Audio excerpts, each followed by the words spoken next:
Good morning, good afternoon, good evening. This is Wayne DeGroot from dq.ca. Today's lesson is moderate, to say the least. It is dealing with kitchen countertops, and we're going to be brushing into backsplashes.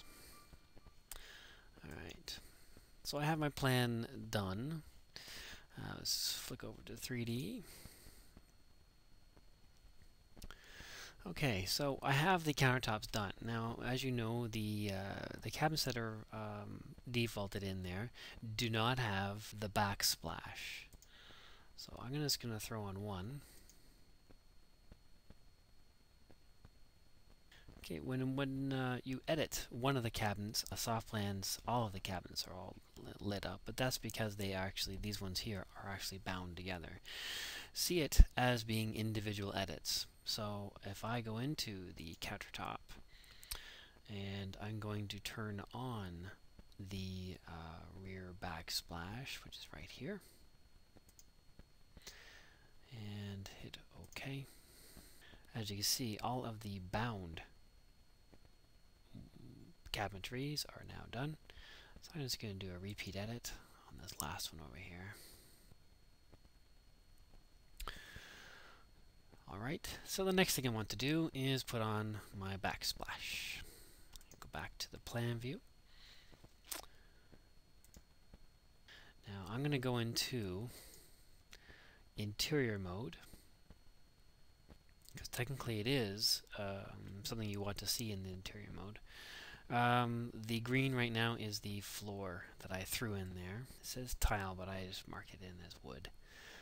Okay, so I'm going to throw on a wall covering of some sort, and I'm going to choose paint 10. I'm going to choose the manual. A lot of people use auto trace because it actually does the room automatically, but what I want to do is have that control, so I'm going to click on manual. So the idea with manual is that you have to click on one side, and I'll just click here. So left and left, and I'm going to go beyond the refrigerator and left. So what I did was left to start, and then left to the corner, and then left to over here, and then I'm going to hit right. What will happen is that your paint is now just going to be a nice solid color. If it's hollow, that means it's not going to paint that area. Alright, so what is going to happen is that we actually just painted the one wall, but as a full wall. So what I could do is edit. I did a right click there, and I'm going to click on wall covering. So it's highlighted on paint 10, and as you can see here it says full coverage. If I wanted to do a wainscoting, which is like a half wall, I could actually type in 4 feet. So it's actually going to do the paint up to 4 feet. Since I know that I have I'm going to have a backsplash, but it's going to start at 3 feet. So I'm going to say 3 feet. So if you do material list or 3D, it actually is fairly accurate. So I can do an offset of 3 feet. So I can do 3 feet off of the subfloor, and then the height of that is going to be 4 feet. So I'm going to definitely change that to 18 inches. So let's see what that looks like. Flick over to the soft view, and I'm just going to switch over to rendered mode. So there we go. As you can see, when you put on paint, it actually knows about the windows, and it knows about any kind of opening if you have a door or a window. I did guess about the 18 inches, and it actually luckily stopped right there, so it looks pretty good. But for here, it looks like it needs to continue upwards. So I could bring down the cabinetry itself, or I could break the paint itself. And I'll show you how to do that. So that you could do this with pretty well anything. Tools and break. So I did left and left and left and left. So now we have our 3 areas, and I'm going to edit the yellow dot here, which is the paint. And that height is going to be, well, I'm guessing at the 24 inches.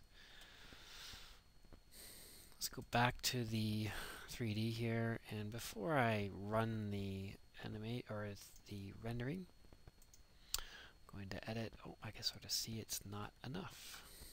No big deal. So, changing my F10 to be something interesting. Interior finish. Tile.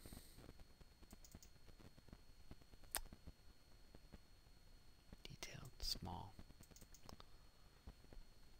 Pick.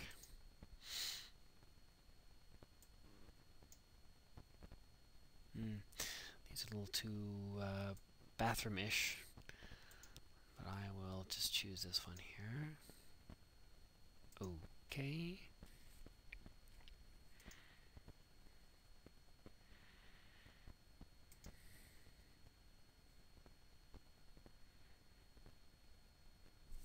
Okay, so I'm going to edit the plan itself, edit the change, and I guess with 24, I have this feeling it's probably, I'm just going to guess and say 36. Oh, I don't like the size of those. I will definitely change that. So let's stop. I don't like the size of the, the tiles there, so I'm just going to change those. So I edit the material, and I'm going to click on the Paint 10, and right here it says I have a horizontal size and vertical size of 1'4". If I'm going to alter that to 9 inches, the only thing is I may have to look at the repetition. Let's see. I have tiles. It could be improved, that's for sure. Would definitely do it. I'm not sure about the blue, but hey, depends on the client, doesn't it? So, if you have any requests on how to do anything inside of softplan, please email me at softplantv@ddd.ca. Thank you so much for watching Softplan TV.